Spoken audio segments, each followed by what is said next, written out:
Welcome to the Practical Growth Podcast with me, E.B. Johnson, author, NLPMP, and cognitive reappraisal coach. This is the podcast created for people like you, people looking for more health, more peace, more happiness. Each week, I explore a new topic in pop psychology and help you build a better life and better relationships. Join me for special guests, exciting ideas, and practical advice that you can use to improve your life from the inside out.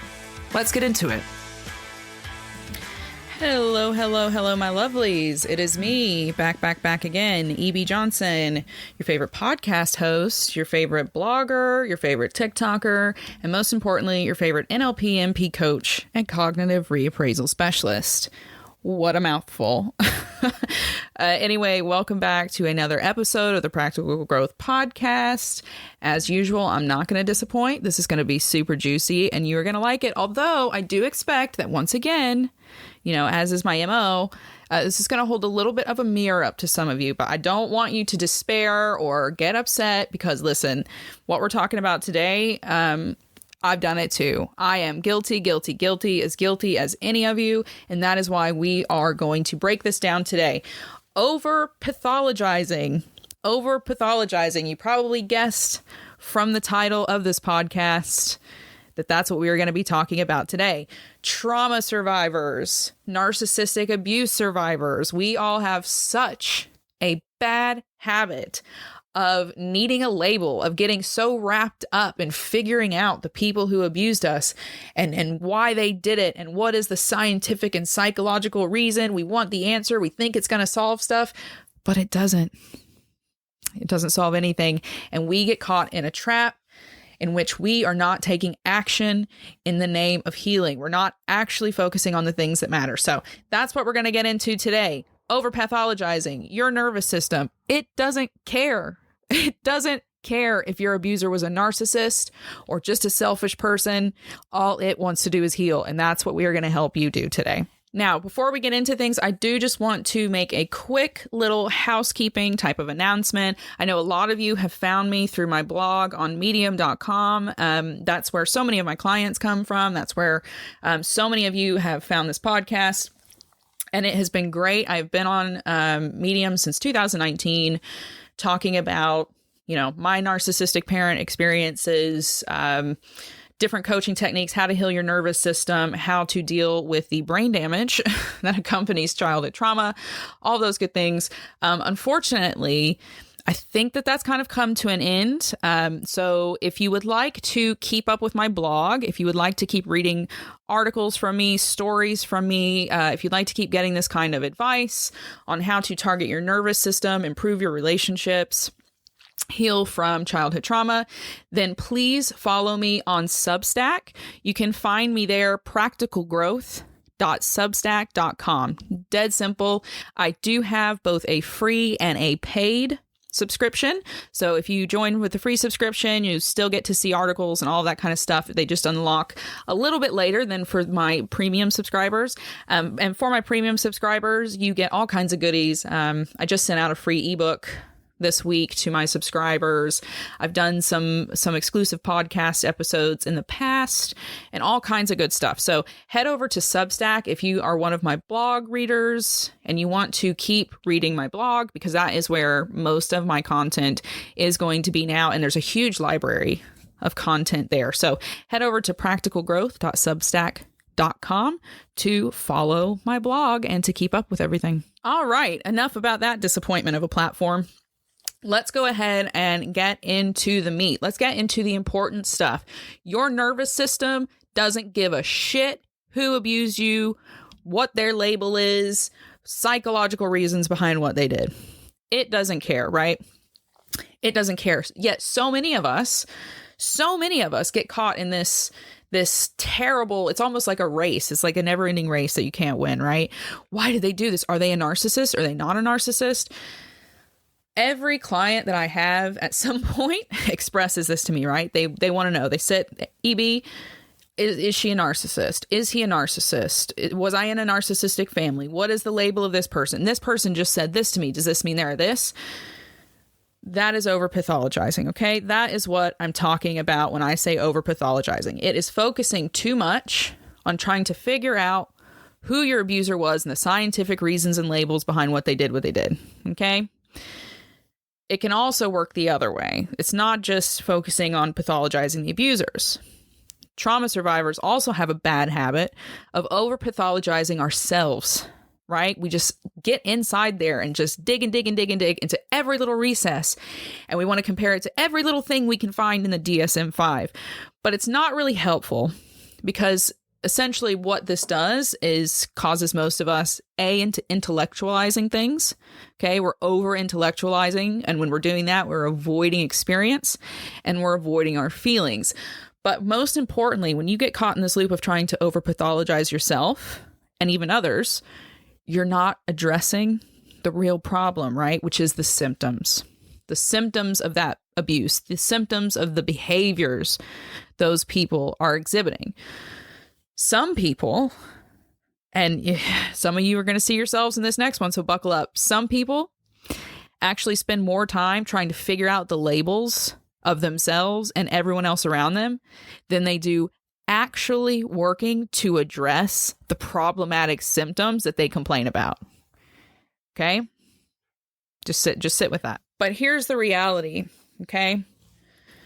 Trauma is damage to the nervous system. Your nervous system has been damaged. Its wiring has been messed up. Your brain has been messed up. That nervous system that has been traumatized does not give a, plug your ears here if you're sensitive, it doesn't give a fuck what the label is. It just doesn't. None of that helps you. Figuring out the exact precise psychological label of someone does nothing to rewire your neural pathways, okay? It does nothing to help the connections between your neurons and your synapses.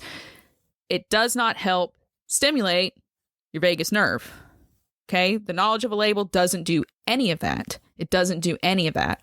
All your nervous system knows is it feels like it's in danger, and it wants you to get away from that perceived danger and into a safe space immediately. That's all that traumatized nervous system cares. That's its only job, and that's the only thing it is trying to do. When you fall into this trap of spending all of your time trying to figure out what the label is, you expose yourself as a trauma survivor to 3 distinct dangers, okay? And here they are. If you need to get out your pen and pencil, do it. 3 distinct dangers you create for yourself when you get into this over-pathologizing state. Number 1, you spend all of your time intellectualizing. You're thinking. And what are you doing if you're putting all of the power into your cognitive brain? You're not feeling, okay? You're not in your emotions. You're not experiencing your life, the reality that is taking place around you. You are not paying real attention to how actions are affecting you, because all you're doing is trying to memorize the DSM-5 and spot that literal pattern, which in the big scheme of things doesn't matter, because whether they were a narcissist or not, the effect is the same. Your nervous system is thrown out of whack and you're drowning in negative hormones. The second big danger, okay, of this over pathologizing, this trap that we survivors get in, is you're destroying accountability and you are gaslighting yourself. Okay? Hear me out. Speaking to a client the other day, and this client we were probably like in our 5th or 6th session, and this client said, I don't know. I really don't know. Can you please, I need to figure this out. Are they a narcissist? Here's these 3 points. What do you think? But here's what the client and I realized as we dug into it. They were not looking for that answer because they wanted to make sense of what had happened to them. Do you know what they were trying to do? They were looking for excuses. They wanted a reason, and we'll say it was their parent, okay? We'll say it was their parent. They wanted a reason to absolve this abusive parent of the abuse. They wanted to have some kind of concrete scientific reason to say, oh, they hurt me because of the narcissism. They didn't actually want to hurt me. It was this thing inside of them that wasn't actually them. Okay?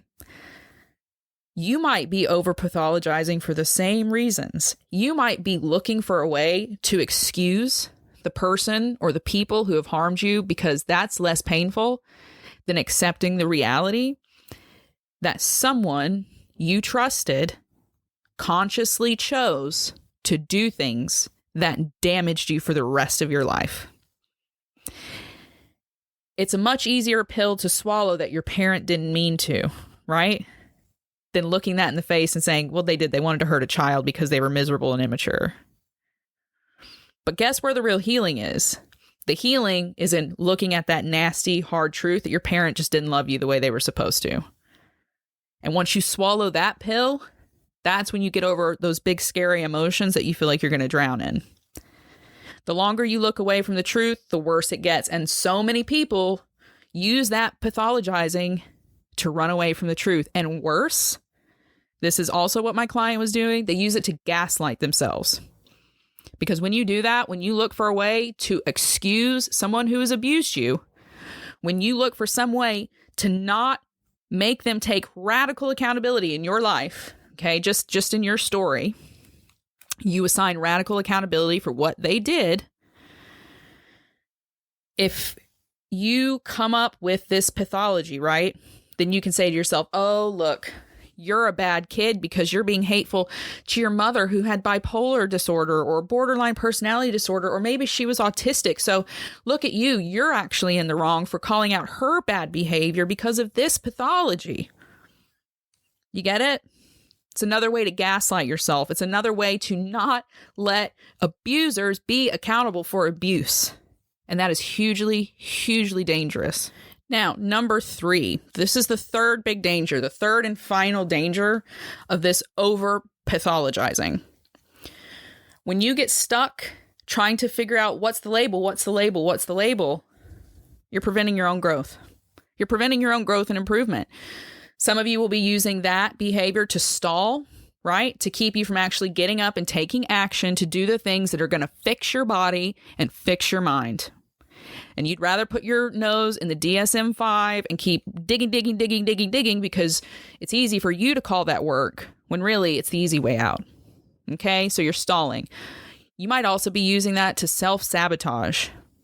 Okay, maybe you're slapping the wrong labels on people. Maybe you're slapping the wrong labels on yourself, which then prevents you from taking the accountability that you need to take, or taking the action that you need to take, or taking the direction, the path of the correct, effective healing for you. Okay, so you might be self-sabotaging, and believe it or not, some of you, a very rare few, but some of you, or people that you know, will do this over pathologizing so that they can play the victim. And empaths, I'm sorry, you're going to get so upset about this, but we see this with people who label themselves as an empath and then make that the crux of their personality. They always become a victim. They are always a victim. It has nothing to do with their empathy and everything to do with their victimhood. Okay, they label themselves as an empath to let people know, I had these horrible things happen to me and now I am super, super soft and you must do what I say because I am so traumatized. So be very careful that you're not trying to slap labels on yourself so that you can take less action, so you can get more pity, more people doing for you or allowing you to take a backseat in your own life.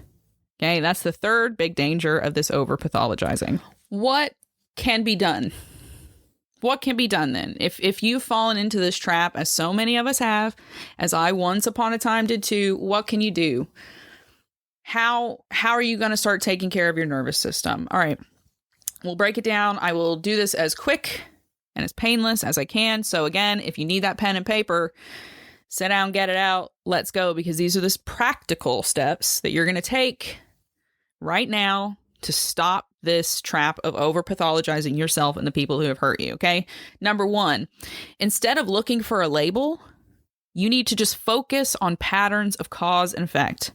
Just look at the cause and effect instead of, staring at this toxic mother that you have, this father who makes you feel bad, this partner who makes you feel like you want to crawl out of your skin every time they're in the same room. Instead of going, narcissist, is this person this thing? Are they this thing? Are they this thing? Focus on the behaviors. Am I seeing manipulation? Am I seeing coercion? Am I seeing delusion? Am I seeing vindictiveness? Look for the symptoms. Gaslighting. All of those kinds of behaviors. And then connect it to yourself. How are those behaviors making you feel? If it's not good, then that's an environment to remove yourself from. That is a person to put distance between. So focus on behaviors and how those behaviors make your body and your emotions feel and work when you're around people, okay? Just get away from the label. It doesn't matter. It doesn't matter. The effect is what matters. Number 2, you need to start setting boundaries. And that includes boundaries with yourself. It's not just boundaries with other people. It's boundaries and limits with yourself. You can start with small habits. Small habits. I always recommend little practices like guided meditation that help you just be in your emotions, in your feelings, in the moment. You need to get into the habit of just feeling what you're feeling, both physically and emotionally. Okay? If you notice that you are around people who make you reasonably feel unsafe, right? Maybe they say passive aggressive things to you, or they don't lift you up, or they never ask how you are, or they're just not empathetic or compassionate to you. If you find yourself in an environment with people who you reasonably feel anxious or unsafe about, it's time to get away from them. Notice those patterns, notice those triggers. If it's not something that's coming from a completely ridiculous place in you, then it's something that needs to be addressed. Okay? And that means creating distance, compartmentalizing those people so they don't have the reach to harm you emotionally. Okay? And again, labeling them, pathologizing, it doesn't do anything. It does nothing. It doesn't change their behavior. It doesn't change the way you get treated. It doesn't change the way you feel about them. Okay? All it might do is point to certain symptoms that you hadn't noticed before, but that's what you have to confront, the symptoms. The symptoms, not the label. And number 3, last but not least, as I was just telling my client today, you just got to concentrate on the physiological healing. We have all spent so much time reading books, talking to therapists, talking to each other, that we think that that's what healing is. We think, oh, well, we'll just talk about it. If I just keep talking about it, and if I just change the way I think about it, that will take away the trauma, and that will make me a normal person, and I will have a wonderful life. Wrong. Magical thinking again. Magical thinking again. You have to address your nervous system. Okay? Remember that nervous system I mentioned up at the top? The one that doesn't give a fuck about the labels? Yeah, that one. That nervous system has to be healed.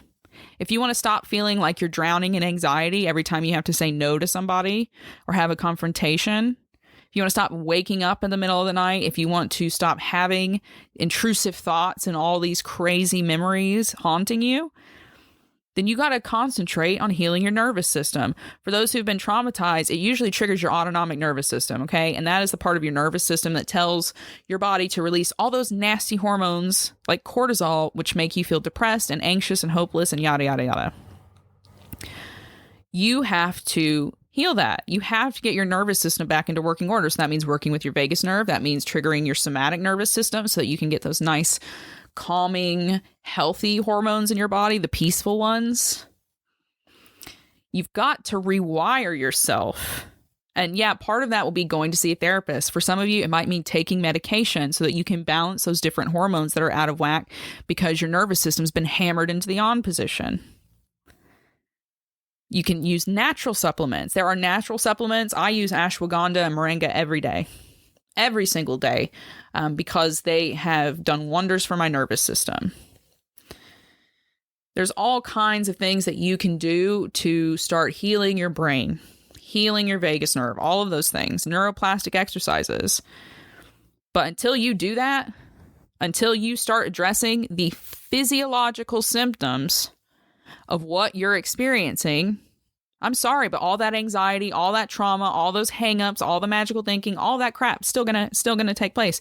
Your cognitive mind can't change until your nervous system, which is literally attached to it, is at peace, is in a restful state. And that's what it is. That's it. In a nutshell, that's the dangers of over-pathologizing, and that is how you're going to get yourself out of the system. And I don't want anyone to think, please don't think that this episode is about shaming anyone. Look at me. I have 100% been where you're at right now. I have gotten caught up in that way of magical thinking that if I just tune it just right to this label on my mom, maybe it won't hurt anymore. But no, having all of the accurate labels on some of them, which were on the medicine bottles for the psychiatric medications she refused to take, I have had all the precise labels on my mother for years.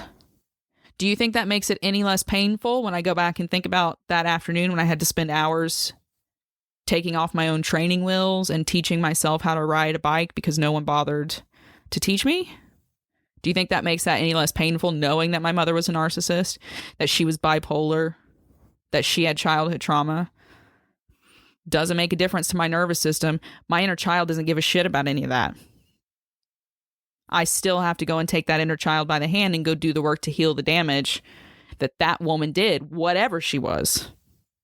The mess is still there. It doesn't matter. She still destroyed the house and left me to clean it up. So this is your sign. If you have found yourself in that position, trying to force feed yourself some magical answer, some magical finish line through labeling, I'm sorry, my love, but it will not happen. You're distracting yourself and you're avoiding the real issue, healing your nervous system. And that's it. That is it in a nutshell, the dangers of over-pathologizing and how you're going to stop doing it.